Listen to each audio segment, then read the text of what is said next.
ಈ ಪತ್ರಿಕಾಗೋಷ್ಠಿಯಲ್ಲಿ ಎಸ್ಸಿ ಮೋರ್ಚಾದ ಅಧ್ಯಕ್ಷರಾದ ರಾಮು ಕೋಲ್ಡೆ ಅವರು ಉಪಸ್ಥಿತರಿದ್ದಾರೆ. ಎಸ್ಸಿ ಮೋರ್ಚಾದ ಪ್ರಭಾರಿಗಳನ್ನು ಉಪಸ್ಥಿತರಿದ್ದಾರೆ ಹಾಗೂ ಎಸ್ಟಿ ಮೋರ್ಚಾ ಅಧ್ಯಕ್ಷರಾದ ಹರೀಶ್ ನಾಯಕ್ ಅವರು ಉಪಸ್ಥಿತರಿದ್ದಾರೆ. ಜಿಲ್ಲಾ ಪ್ರಕೋಷ್ಠಗಳ ಅಧ್ಯಕ್ಷರಾದ ಇಡೀ ರಾಷ್ಟ್ರದಲ್ಲಿ ನಮ್ಮ ರಾಜ್ಯ ವಿಧಾನಸಭೆ ಬಗ್ಗೆ ತಂದೆ ಆದಂತ ಒಂದು ಹೆಗ್ಗುರುತು ಇರುವಂತಹ ಒಂದು ವಿಧಾನಸಭೆಯಲ್ಲಿ ನಿನ್ನೆ ನಡೆದಂತಹ ಘಟನೆ ಯಾವ ರೀತಿ ತಲೆ ತಗ್ಗಿಸುವಂತ ಒಂದು ಘಟನೆಗಳು ಮಾಧ್ಯಮದ ಮುಖಾಂತರ ಬಿತ್ತರಣೆ ಆಯ್ತು ಅಂತ ಇಡೀ ರಾಜ್ಯದ ಜನ ನೋಡಿದ್ದಾರೆ. ಘನವೆತ್ತ ರಾಜ್ಯಪಾಲರು ರಾಜ್ಯದಲ್ಲಿ ಒಂದು ಸಂವಿಧಾನಿಕವಾದಂತ ಬಿಕ್ಕಟ್ಟಿಗೆ ಅವಕಾಶವನ್ನ ಮಾಡಿಕೊಡ್ಬಾರ್ದು ಅಂತ ಹೇಳಿ ಜಂಟಿ ಅಧಿವೇಶನಕ್ಕೆ ಆಗಮಿಸಿ ಸರ್ಕಾರ ಏನ್ ಸಿದ್ಧಪಡಿಸಿದೆ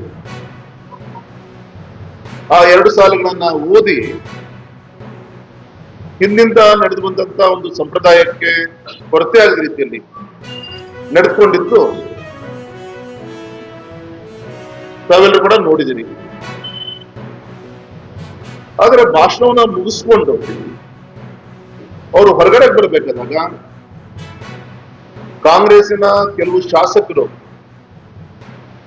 ಅವ್ರ ಎದುರಿಗೆ ಘೋಷಣೆ ಮಾಡಿದ್ರು. ಮ್ಯಾನ್ ಹ್ಯಾಂಡ್ಲಿಂಗ್ ಪ್ರಯತ್ನ ಕೂಡ ನಡೀತು. ಅಕಸ್ಮಾತ್ ಅಲ್ಲಿ ಮಾರ್ಷಲ್ಗಳು ರಾಜ್ಯಪಾಲರೊಂದು ಕಡೆ ಒಂದು ಸೆಕ್ಯೂರಿಟಿ ಇಲ್ಲ ಅಂದಿದ್ರೆ ಏನೇನು ಘಟನೆ ಆಗ್ಬೋದಿತ್ತು ಅಂತೇಳಿ ಊಹಿಸ್ಲಿಕ್ಕೂ ಕೂಡ ಸಾಧ್ಯ ಇಲ್ಲ. ರಾಷ್ಟ್ರ ಮಟ್ಟದಲ್ಲಿ ರಾಜ್ಯದ ಒಂದು ನಡೆದಂತ ಘಟನೆ ತಲೆ ತಗ್ಸಿದ್ದು ನಡೆದು ಹೋಗಿದೆ. ಯಾವ ರೀತಿ ಅಟ್ಟಿಸ್ಕೊಂಡು ಹೋಗುವಂತ ಒಂದು ಪ್ರವೃತ್ತಿಯನ್ನು ನಿನ್ನೆ ವಿಧಾನಸಭೆಯಲ್ಲಿ ಹಿಂದೆ ನಡೆದಂತ ಘಟನೆ ಸಹಜವಾಗಿ ಮಾರ್ಷಲ್ ಅವರು ಎಳೆದಾಡಿದರೆ ಅವ್ರ ಬಟ್ಟೆ ಹರ್ಕೊಂಡಿದ್ದಾರೆ.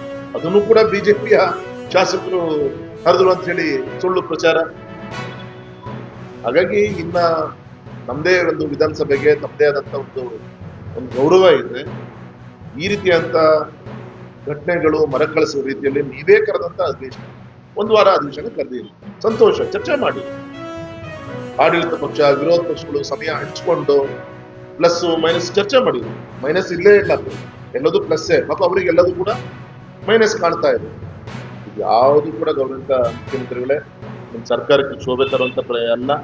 ಮತ್ತೆ ನಿಮ್ದೇ ಸರ್ಕಾರ ಯಾವ ರೀತಿ ರಾಜ್ಯಪಾಲರನ್ನ ಕೈಗೊಂಬೆ ಮಾಡಿಕೊಂಡು ಯಾರ್ಯಾರು ಯಾವ್ಯಾವ ರೀತಿಯಂತ ಹಿಂಸೆ ಯಾವ ಸರ್ಕಾರ ಬೀಳಿಸುವಂತ ಪ್ರಯತ್ನ ಇದೆಲ್ಲದೂ ಕೂಡ ಇತಿಹಾಸ ಪುಟದಲ್ಲಿ ಪ್ರಿಂಟ್ ಆಗಿದೆ. ಹಾಗಾಗಿ ಗೌರವ ಆಯ್ತು, ನಿನ್ನೆ ನಡೆದ ಘಟನೆ ನಡೆದು ಹೋಗಿದೆ, ಆಕ್ಷನ್ ತಗೊಳ್ಳಿ. ಇನ್ನು ಉಳಿದಂತ ಇನ್ನೊಂದು 4-5 ದಿನ ಇದೆ. ಇದ್ರ ಮುಖಾಂತರ ಕೂಡ ಇದರ ಬೆಳಕನ್ನ ಜಲ್ದಿ ಚೆಲ್ಲುವಂತ ಪ್ರಯತ್ನ ಮಾಡಿ. ಹಾಗಾಗಿ ಒಳ್ಳೆತನವನ್ನ ಕೇಂದ್ರದ ಕಾರ್ಯಕ್ರಮವನ್ನು ಒಪ್ಕೊಂಡು ಮುಂದೆ ಹೋಗ್ಬೇಕೇ ಹೊರತು ಅದನ್ನು ಈ ರೀತಿಯಂತ ಹೊರಟುತನದಲ್ಲಿ ನೋಡ್ಸೋದು ಸುಳ್ಳನ್ನ ಹೇಳಿ ನಿಜ ಮಾಡ್ಲಿಕ್ಕೆ ಕೊಟ್ಟಿದ್ರಿ. ಜನ ನಿಮ್ಗೆ ಆದಷ್ಟು ಬೇಗ ನಿಮ್ಮ ಹಿಂದಿನ ಸ್ಥಾನಕ್ಕೆ ಕಳಿಸುವಂತ ಒಂದು ಪ್ರಯತ್ನ ಅಲ್ಲಿ ಜನಗಳು ದೂರ ಇಲ್ಲ ಅಂತ